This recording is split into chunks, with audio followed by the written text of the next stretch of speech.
Welcome to HBCU Her Voice, a place where we celebrate the powerful voices and stories of remarkable women from historically Black colleges and universities.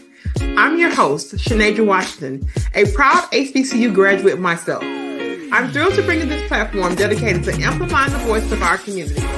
We dive into inspiring stories of resilience, success, and the incredible impact these women are making in the world.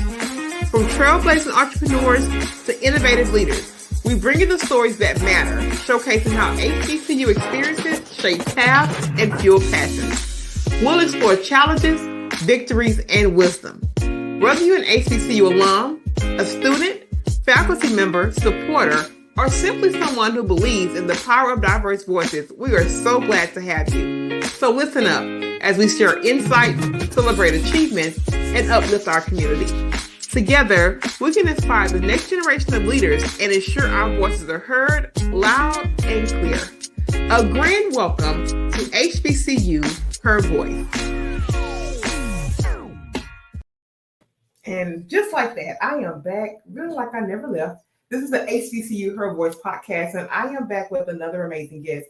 And I tell you guys, unapologetically, this is one of my favorite places to be because we bring the real stories, the real people, and we tell it in such a real way. I'm your founder, host, Xavier, Washington, streaming from the beautiful city of Houston, Texas, and I'm ready to tap into this one. We've already had our pre-show laugh, and we're getting her in the mood to get to the space, and I know she's going to bless the place. I have not skimped on my guests, and today I'm super proud.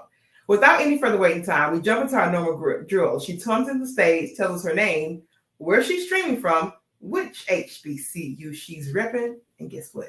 We get that story. Without any further ado, here's our very beautiful guest for today. Hello, everybody. How are you? I am Dr. Yameika Head. I am streaming from Atlanta, Georgia. I am repping 2 HBCUs, okay?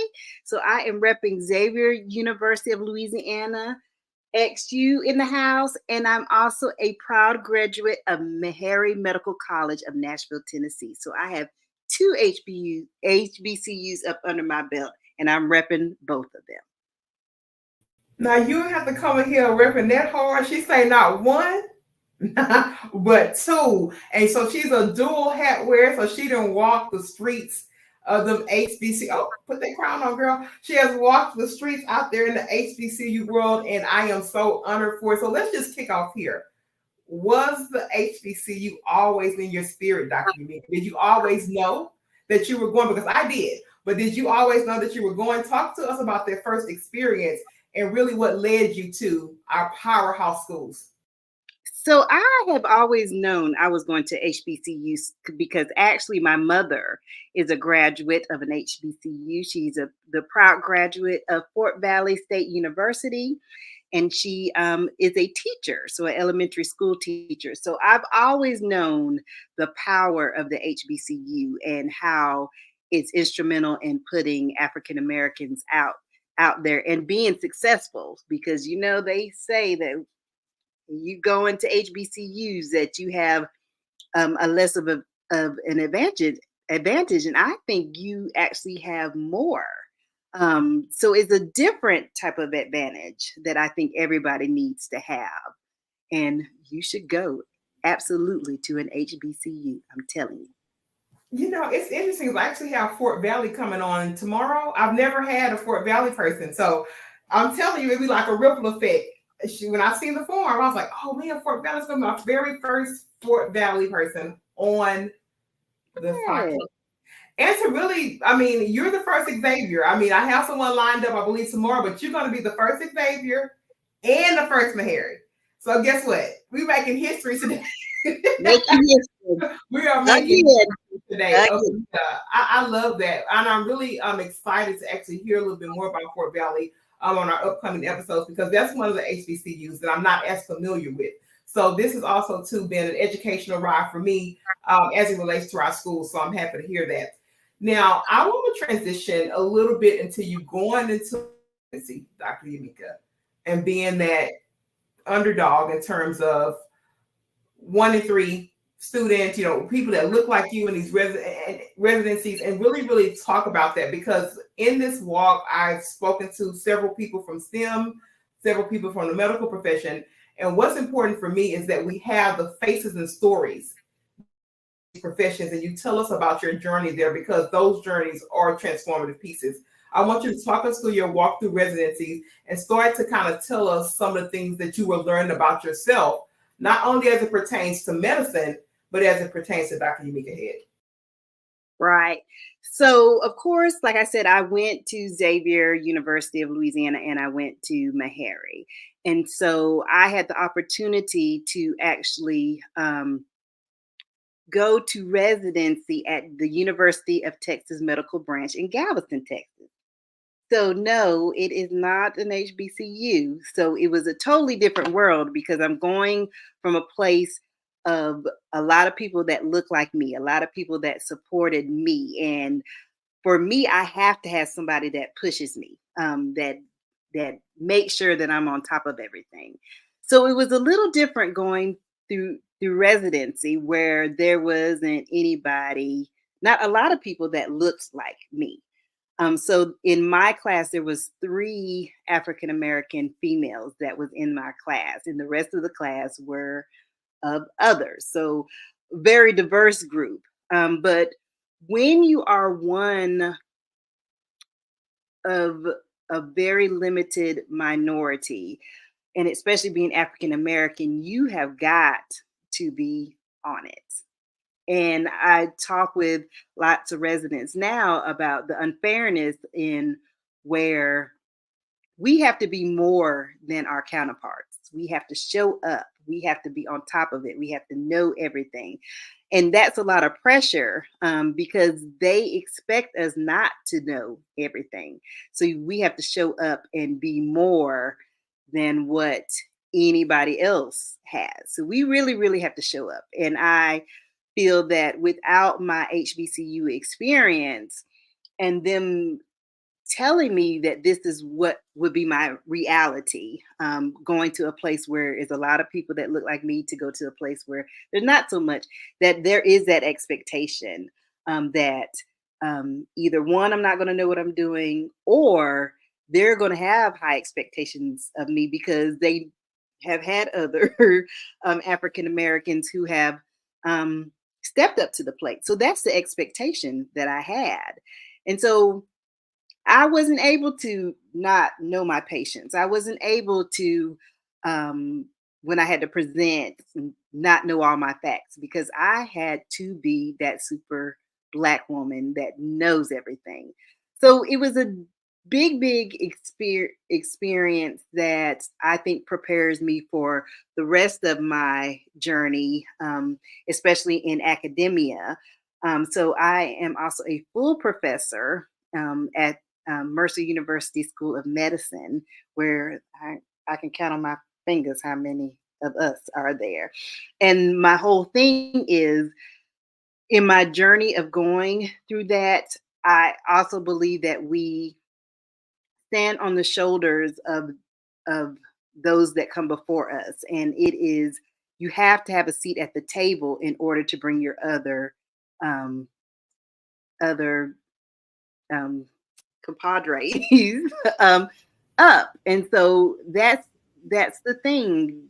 Just from that experience from my residency has transitioned into my professional academic career. I can say that. Oh, I love it. And so a couple things about that segment, Dr. Yameika, the first part about this having to work harder because of who you are, right? It's one of those things I hear, because number one, I heard it so much so that when I wrote my book, I talked about my great grandmother, who was born way back in 1921, I believe, God rest her soul, who actually told me that as a little girl, you're going to have to work twice as hard as XYZ. So part of that helped me to kind of unravel my story, right? I mean, I have laser focused work ethic, right?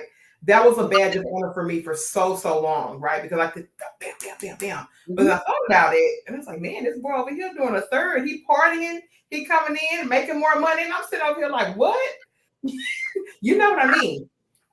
So when I hear that, and I hear that among so many of us, it's definitely the reality of it, but it's also, too, for me, a little bit of heartbreak comes up, because I know about that pedestal feeling, having to just do it right. So, to hear that so many women are told that and have to live it, like I say, I be burned a little bit when I hear it. So I wanted to touch that.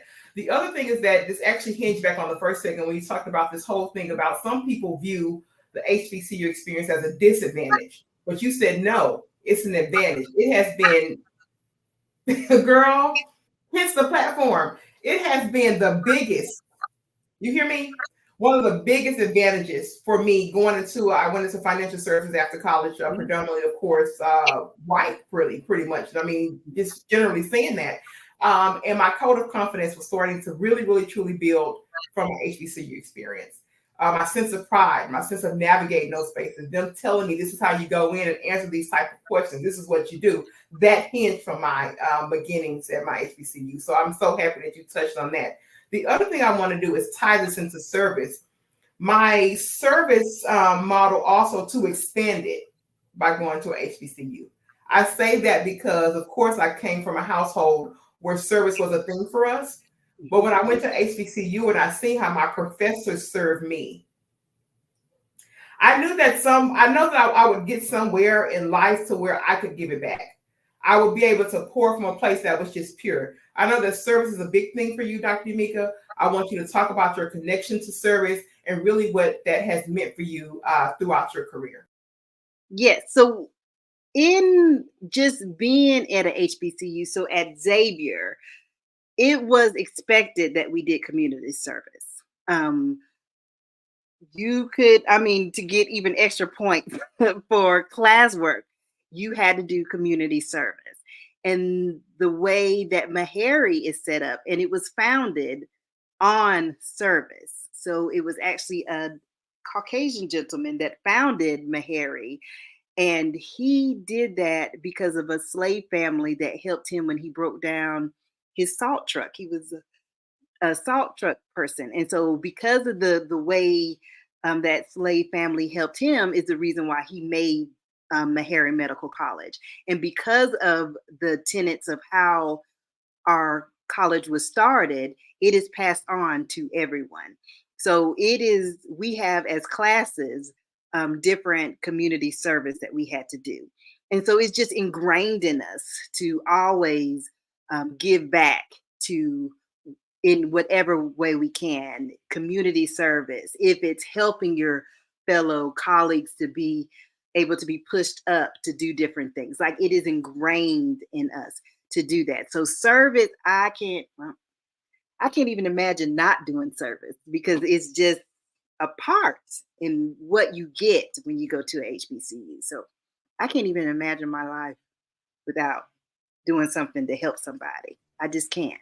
Mm-hmm. Absolutely. And, I think about that so much more intentionally now because, you're younger. It's just, I used to think whatever. I used to do all kinds of different service, whether it was at the nursing home or, we're going to give out stuff at the food bank. But now that I've come to a certain point in my career, in my life, it's what is the most intentional use of my service. So I have started to, create platforms and have the conversation and drive these different things, all based on the service model that was able to be amplified really through my HBCU experience. So thanks for sharing that, Dr. Yameika. I really appreciate it. I don't think we went here. You didn't tell us what type of medicine you practice. I want to make sure that that's captured. We didn't even talk about that. We didn't even talk about why you chose that particular area of medicine. Let's go there and give our listeners and viewers, tell them what you actually do, Dr. Yameika. Okay, so I am actually double boarded in pediatrics. So I am board certified in general pediatrics, and I'm also board certified in child abuse pediatrics. So you see that service coming in. So I have a very, very hard job. So pediatrics was not what I was thinking when I chose to be a doctor. I've always known I was going to be a doctor. But I grew up in the Cosby era. So I thought I was going to be an OBGYN, and I wanted the whole Cosby setup. So I wanted where my office was going to be down in the basement. My family's going to be upstairs. Like that was what I had always envisioned myself being. And so at Meharry, they make you choose in the beginning what area you wanted to do, and you do all the rotations, so the different specialties, so family, internal medicine, pediatrics, and you do what you chose last. And so right before my last rotation was pediatrics, and the pediatricians were like, Yameika, this is gonna be you. You got this. Now I love kids, but I'm just like, but I'm gonna be the OBGYN. I'm not even thinking that. Did my OBGYN rotation, and I hated it. I hated it. So I had to go back to my pediatricians, and I'm like, okay, y'all were right. You gotta know your girl. And so that's how I got into pediatrics. And then the same thing kind of happened with child abuse. So once I got into pediatrics, I thought I was going to be do concierge pediatrics, and I was going to be the pediatrician for somebody like Usher, something fancy like that. But of course, did a rotation in child abuse. And the person there, the child abuse pediatrician, like, hey, this is you. I'm like, I'm trying to, be a pediatrician to the stars. We'll see.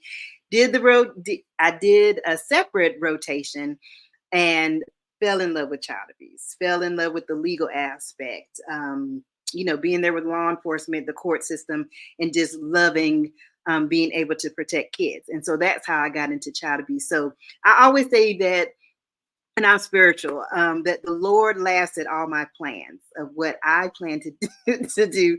And he always steers me into what I should be doing. And so my whole career has been stuff I thought I was going to do, and it ends up being totally left, but it's been a blessing in the end. So that is what I do. Look, Dr. Meek, don't be talking to me specifically. I've been telling the guests my whole year 2024 with this whole surrender will thing, because he said when you do that,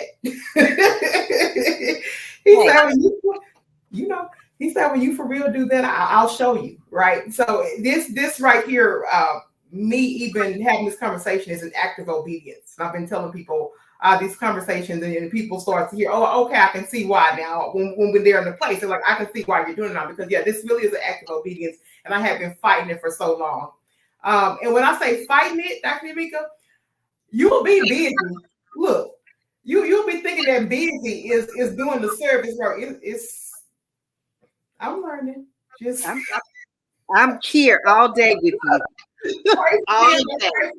Because I was thinking that busyness was kind of like, oh, this is what, girl, stop playing, and for real do the for real work you're supposed to be doing, and he gonna make it do what it do, okay?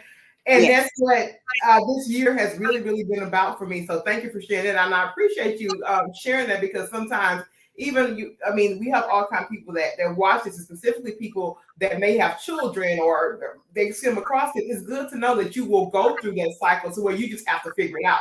Because Dr. Yameika thought she was going to be going a whole different, way in medicine, and she landed in pediatrics. And when she was talking about the cause, I was just laughing. I was like, yeah, I think that show just painted so many beautiful memories in so many of our minds, of that Black family and what to do. So it was just so good to hear that tie brought here. Now, of course, I read everything, Dr. Yameika. I tell my guests, I say, you sure you want to be on this show? I'm going to read. I'm going to ask the questions, and we're going to talk about it, because that's what the space is for. Now, you've lived a layered life, Dr. Yameika, because I read some of the things you talked about, right? You talked about, domestic violence, and you also, too, talked about parenting a daughter that's deaf. Yes. That's extra stuff in addition to the daily walk you have to do and go in to be Dr. Yameika, right? Because that's a lot of different things. I want to go here from the survival story, from the domestic abuse. I want you to talk about that, because sometimes people see the title, they see the walk, and they think that these people are exempt from other life stuff happening. So the part of this platform was to move beyond the titles, to have a Dr. Yameika come and tell me this is her survival story. So would you care to share in that space? Yes. So my experience with domestic violence was actually during my residency. So despite all the other hardships that I shared before, I actually was in a domestic violence relationship, and I was married at the time. And the thing about it, I never told anybody. So my fellow residents that were there with me have no clue that I went through that. And lots of reasons why. A lot of it has to do with being that strong Black woman, not wanting to be judged, trying to show your strength. I'm already trying to just keep my head about above water. And why am I going to tell about the things that happen when I go home? My domestic violence, the person that I was with was also a physician as well. And the the things that happened to me always happened around cheating. So if he was cheating, that was when the domestic violence happened. Now I wasn't one. I was one that fought back every time something happened. So just as of this year, when you start getting a little older and you get a certain age, you reflect back on your journeys and what lesson did you learn during that? And what I've learned is, like what you said, that a lot of people who would see me now would never thought that I went through that. And I never talked about that. I also know that a lot of other physicians don't talk about what happens in our personal lives because we're superheroes and we're here to save you, and we are perfect, supposedly. But it's a lot of things that we go through behind the scenes. That nobody knows. So as of this year, I have decided, as a thing of service, is I wanted to also let other women know that as much as some people with lofty titles and are doing the big things, there is also that side where they have gone through things. And that if I can make it through, you can make it through. And so this year I've decided that I'm going to let people know the things that I've been going through.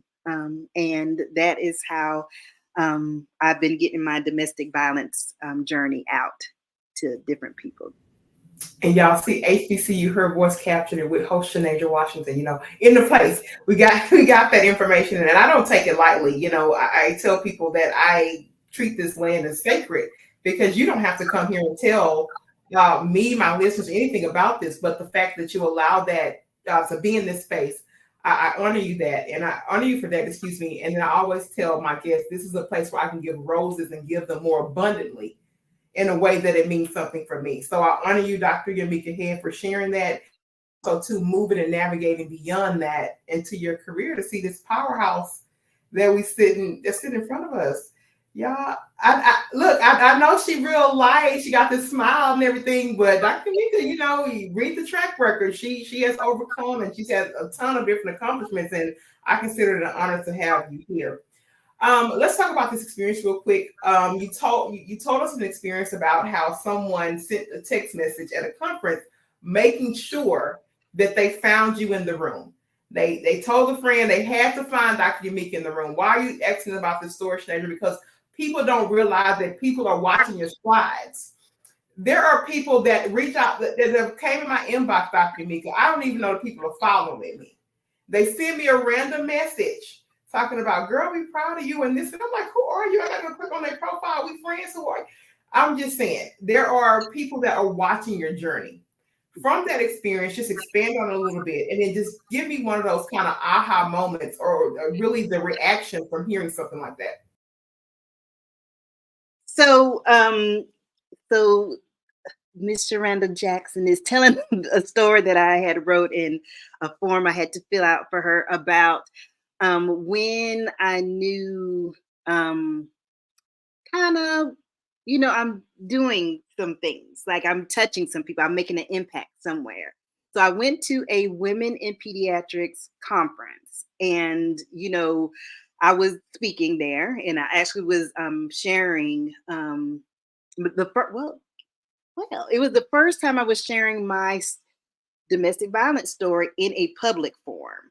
And so I was there to speak, but I had met different women and all that. And one thing that I do on my social media platforms, I do a weekly head talk. So it's kind of like TED Talk, but it's just quick, just things that have happened during the week. I give a little advice, you see how I am, funny stories. I like to make people laugh, but I also like to give pearls of wisdom. And one of the ladies that I had met, a friend of hers who is a realtor down in Jacksonville, had seen my videos, and she heard, I guess heard I was going to be there. And so the lady who I had just met, she was actually standing right by me when this lady's like, you have got to find this Dr. Head and meet her.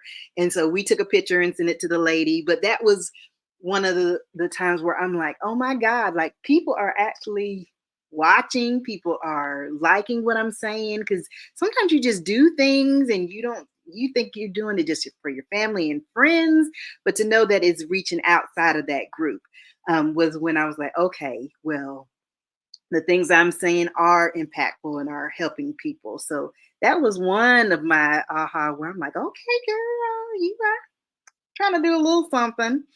So that was just one. I love it. And I had to bring that up because even when I talk to women here, I'm like, that voice, that story, those strides, they mean something.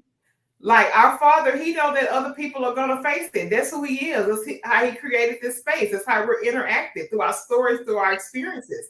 So I am an advocate for voices. I'm an advocate for stories. And I was like, you tell that story one piece at a time. Some things I'm not saying you can breeze by, could be difficult, still working through it, the healing journey, but the power in it.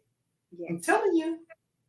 Don't sleep on the power in it. So I said, and this year was that intentionality, touching more women by the shoulder and say, look, you didn't go through it. It's not waste. It wasn't in vain. You got to talk about it. You got to get free from it. And that has been really a story behind this and some other things that I've been doing. So thank you so much, Dr. Head. That was absolutely amazing.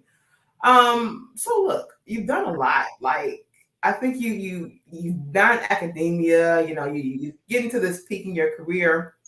Let's talk about the what's next. What's going to fuel you for this next phase? I think when you're high achieving and you've done a lot of things, I think for me personally, I think, okay, Shanadra, let's just scale it back. Every year I come up with a word and I try to embody that word for the year. I've been telling everybody in the past few, I said this year it was relentless. And when I said to Dr. Head, everything started falling apart. So to prove relentless, right, you have to go over the hurdles, right? So it was a declaration of relentless and the ripple effect. And I'm still living the hurdles, like even as we speak. But for you, though, when you think about or start to think about this kind of next thing, what do you have your sights on? Or what do you feel like this next turn may take, Dr. Yameika? So my next journey, so like you said, this year for you is relentless. This year for me is telling my story. So making sure that people hear the things that I've went through and how I've overcome that and be an inspiration to women. So one thing that is on my list is, of course, I want to write my stories. And so I am an avid reader. Anybody who knows me knows my Kindle is with me 24/7. I don't even sleep good because I'm reading books.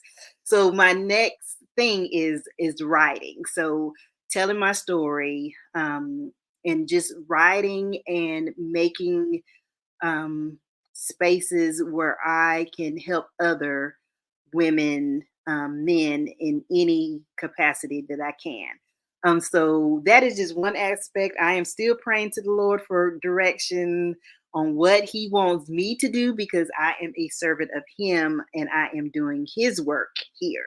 So wherever He guides me, but I know for sure He wants me to tell my story. So I didn't go through all these things to keep it to myself. It's to help others in any way that I can. And so that is one of the things for sure I know I'm going to be doing in the next phase of my life.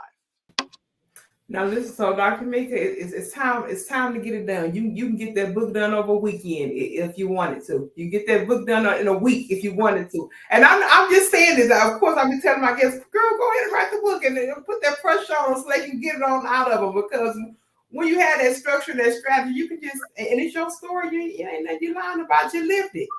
So you can definitely write it super fast if that is what's on your heart, and don't let it be something that lingers. I mean, you can actually go ahead and get that done in 2024, and for sure. I'm just saying I want to hear it so I can so when I come back and play this back when I call you in November, December, I'll say, Dr. Yameika, what chapter you on? Is it published? So when I check back in, I got a track record and a receipt to go back to. Because I'm gonna keep the receipt. So I would say we talked about it. Okay, around minute 30, we talked about it. And I'm all about putting it in the atmosphere. I believe it. If you say it, it will happen. So when you call me, you can be like, what happened? I'm like, girl, I done did this, that, because you done spoke it. Okay. And I'll be ready to get my autographed copy. You heard me? Hello. And I want yours too. Okay, I'm just saying. I try to put it out there. Now, Dr. Yameika, you have to tell us where we can find you, where people can connect with you. I know that you're sharing these stories. Let me know where, let everyone know actually where they can follow you, and any information that you want to give for connection points, please drop here.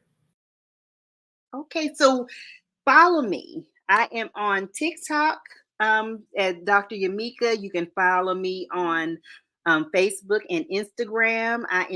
It's weird, but it's Head Dixon Yameika. So if you can find me, follow me. Like I said, I do a weekly head talk. I'm also on LinkedIn. So you can always inbox me if you need anything from me, if you need advice. So just reach out. Like I said, follow me and encourage me, and I'll always encourage you. Thank you so much. I really appreciate that. Now, this is a part of the show where I cue over to the fabulous guests for their final words. I tell them if anybody sees this and they only see this one snippet, we want you to give us some final parting words and something that really captures the essence of Dr. Yameika Head. So I'm queuing over to you for final thoughts. Final thoughts. Go to a HBCU. You will not regret at all your experience. Know that life happens, but anything that you go through, you can overcome it, and you can always rise and do big things. So remember to bet on yourself, pray about all things, and speak it into existence, and it will happen. That's my thing. That's it. And then with some dope final parting words. I love it. You heard what she said. Go to an HBCU. It'll change your life. It'll make you feel real good. You go out in this world prepared. So much so that we are women who have went to HBCUs and still talking about the feeling years and years later that we get from our school. So that's how you know the power. I will never leave this place. So I'll tell you that I love you. And also to remember that transformative things happen when you use your voice. This has been another amazing episode of the HBCU Her Voice podcast with our fabulous guest, Dr. Yameika Head. And until next time, we're out, and we thank you for your time.